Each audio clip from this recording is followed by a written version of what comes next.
Waalaikumsalam warahmatullahi wabarakatuh.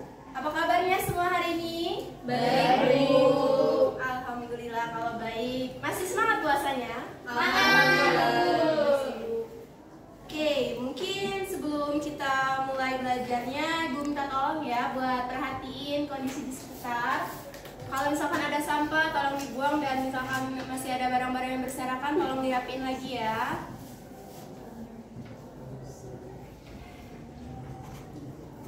Oke, mungkin sebelum mulai pelajaran, ada baiknya kita berdoa terlebih dahulu.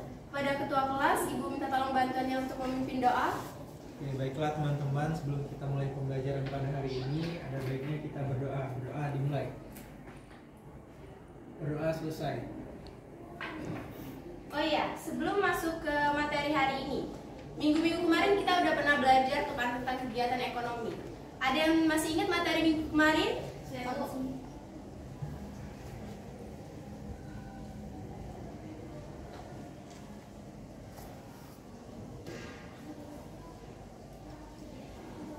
Saya Bu, Ya, Nashita? materi minggu lalu itu kita membahas tentang produksi dan distribusi Bu.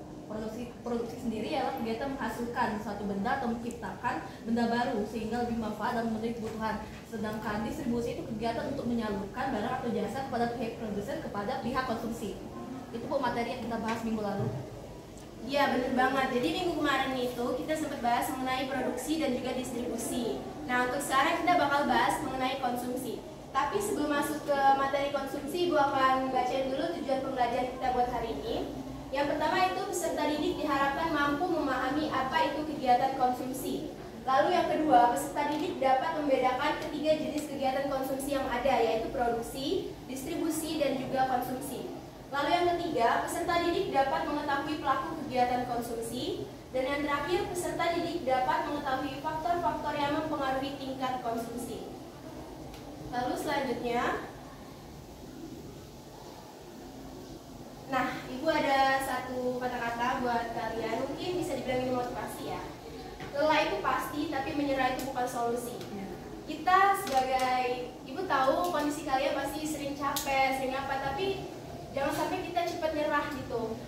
Kita bisa ngadepin masalah itu, jangan sedikit-dikit kita maunya nyerah aja gitu. Jadi jangan mudah menyerah ya buat kalian semua. Iya, Bu. Ibu. Nah, Ibu di sini ada gambar. Siapa yang bisa bantu Ibu buat jelasin gambar apa yang? Saya, Bu. Iya, boleh, Wahyu.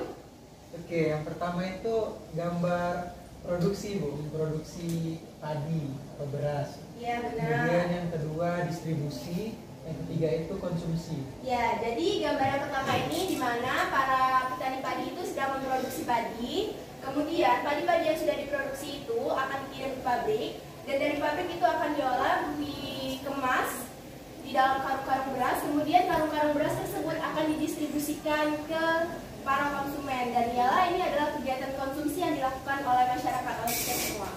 Lalu selanjutnya, nah, kita masuk ke materi konsumsi. Konsumsi berasal dari bahasa Inggris, yaitu to consume, yang berarti memakai atau menghabiskan. Konsumsi adalah kegiatan untuk mengurangi atau menghabiskan nilai guna suatu barang atau jasa, baik itu secara sekaligus maupun berangsur-angsur untuk memenuhi suatu kebutuhan. Selanjutnya itu adalah materi mengenai jenis-jenis kegiatan konsumsi. Jenis-jenis kegiatan konsumsi itu dibagi menjadi 3, yaitu ada rumah tangga keluarga. Contoh dari kegiatan konsumsi rumah tangga keluarga itu adalah dengan adanya pemenuhan kebutuhan berupa makanan, pakaian, rumah, listrik, dan juga telepon, seperti yang terjadi di kehidupan kita sehari-hari. Lalu yang kedua itu kegiatan konsumsi perusahaan. Contoh kegiatan konsumsi yang dilakukan oleh perusahaan adalah saat perusahaan itu memproduksi barang. Ketika ia memproduksi barang, maka ia memerlukan bahan baku, tenaga kerja, dan juga modal. Lalu yang ketiga adalah kegiatan konsumsi negara. Contoh dari kegiatan konsumsi yang dilakukan oleh suatu negara adalah membangun jalan, membangun sekolah, membayar gaji pegawai, membangun rumah sakit, dan masih banyak lainnya. Semua itu dilakukan dengan tujuan untuk memenuhi kebutuhan atau melayani kebutuhan masyarakat. Lalu materi berikutnya itu mengenai faktor-faktor yang mempengaruhi tingkat konsumsi suatu keluarga. Ada 4 faktor yang dapat mempengaruhi tingkat konsumsi keluarga. Yang pertama itu jumlah anggota keluarga. Semakin banyak anggota keluarga di dalam suatu keluarga, maka akan semakin banyak mempengaruhi tingkat konsumsi yang mereka perlukan. Yang kedua itu gaya hidup. Gaya hidup sangat berpengaruh terhadap konsumsi seseorang. Apabila orang memiliki gaya hidup yang hedon, yang suka menghambur-hamburkan uang, maka ia akan memiliki tingkat konsumsi yang lebih tinggi. Dan yang ketiga itu tingkat pendidikan. Tingkat pendidikan itu pasti akan memerlukan konsumsi yang berbeda-beda. Misalnya, tingkat anak SD, SMP, dan SMA pasti akan memerlukan kebutuhan yang berbeda. Anak SMA akan memerlukan kebutuhan ataupun konsumsi yang lebih banyak dibandingkan dengan anak SD maupun SMP. Lalu yang terakhir itu adalah lingkungan tempat tinggal. Lingkungan tempat tinggal akan sangat juga mempengaruhi tingkat konsumsi. Karena apabila kita tinggal di tempat tinggal yang elit, maka kita akan mengeluarkan konsumsi yang lebih banyak. Nah, mungkin itu aja materi kita buat hari ini. Ibu ada tugas buat kalian. Tugas ini bisa kalian kerjain secara berkelompok. Dalam satu kelompok itu ibu mau ada cuma 5 orang. Tugasnya itu mudah. Setelah kalian belajar tentang materi konsumsi ini, coba kalian amati dan observasi kegiatan ekonomi ini yang ada di sekitar kalian gitu. Lalu buatlah setiap tahapan itu dari mulai barang itu diproduksi hingga bisa sampai kepada konsumen. Mungkin kalau kalian masih bingung, ibu kasih satu contoh.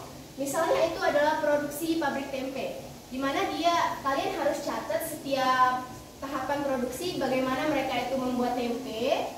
Habis itu cara mereka menyalurkannya ke warung-warung sampai dengan konsumen itu membeli tempe tersebut. Kita udah sampai di akhir pelajaran kita hari ini.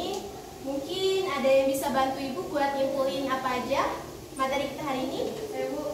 Oke, Febri silakan.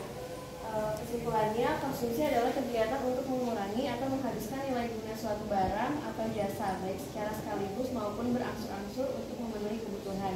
Contohnya membeli makanan di warung, membeli pakaian di toko, menggunakan jasa potong rambut, dan menggunakan internet berbayar.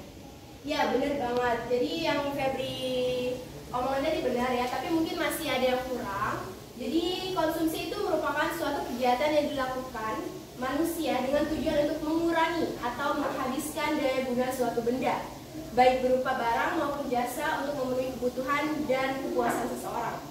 Jenis-jenis konsumsi itu ada 3, yaitu rumah tangga keluarga, kegiatan konsumsi perusahaan, dan kegiatan konsumsi negara. Lalu yang terakhir, faktor-faktor yang mempengaruhi tingkat konsumsi, yaitu ada jumlah anggota keluarga, gaya hidup, tingkat pendidikan, dan lingkungan tempat tinggal.